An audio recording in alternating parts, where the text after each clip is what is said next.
गुरु भक्ति। एक चोर ने संत से कहा कि आज से आप मेरे गुरु, लेकिन मैं चोरी करना नहीं छोड़ सकता। गुरु ने कहा कि अब से तुम सभी महिलाओं को माता और बहन मानना।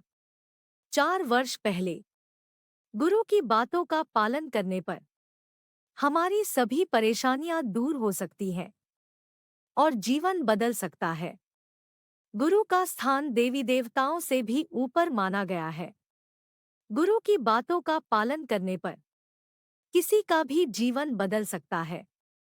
एक लोक कथा के अनुसार पुराने समय में किसी गांव में एक चोर ने विद्वान संत से कहा कि आज से आप मेरे गुरु, लेकिन मैं चोरी करना नहीं छोड़ सकता क्योंकि यही मेरा काम है। गुरु ने चोर से कहा कि ठीक है, अब से तू मेरा शिष्य है। मेरी एक बात ध्यान रखना, सभी महिलाओं को अपनी माता और बहन समझना। चोर ने ये बात मान ली। ये लोग जिस गांव में रहते थे, उस राज्य के राजा के यहाँ कोई संतान नहीं थी। इस वजह से राजा अपनी रानी से गुस्सा था और रानी के अलग महल में रहने भेज दिया था। संतान न होने की वजह से रानी भी बहुत दुखी थी। एक रात चोर रानी के महल में चोरी करने पहुंचा। रानी ने देख लिया कि चोर महल में घुस गया है। महल के चौकीदारों ने भी चोर को देख लिया और उन्होंने राजा को खबर दे दी। रानी ने चोर से कहा कि तू यहाँ कैसे आया है? चोर ने जवाब दिया कि मैं घोड़े से आया हूँ। रानी बोली, मैं तेरे घोड़े को सोने चांदी से लदवा दूंगी, बस मेरी एक इच्छा पूरी कर दे। चोर को अपने गुरु की बात याद थी।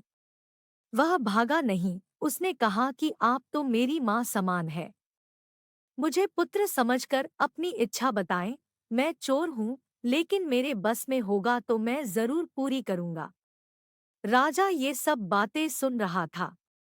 चोर की अच्छी बातें सुनकर बहुत खुश हुआ। उसने चोर को दरबार में बुलवाया और कहा कि मैं तुझसे बहुत प्रसन्न हूँ, तू मांग ले जो चाहता है।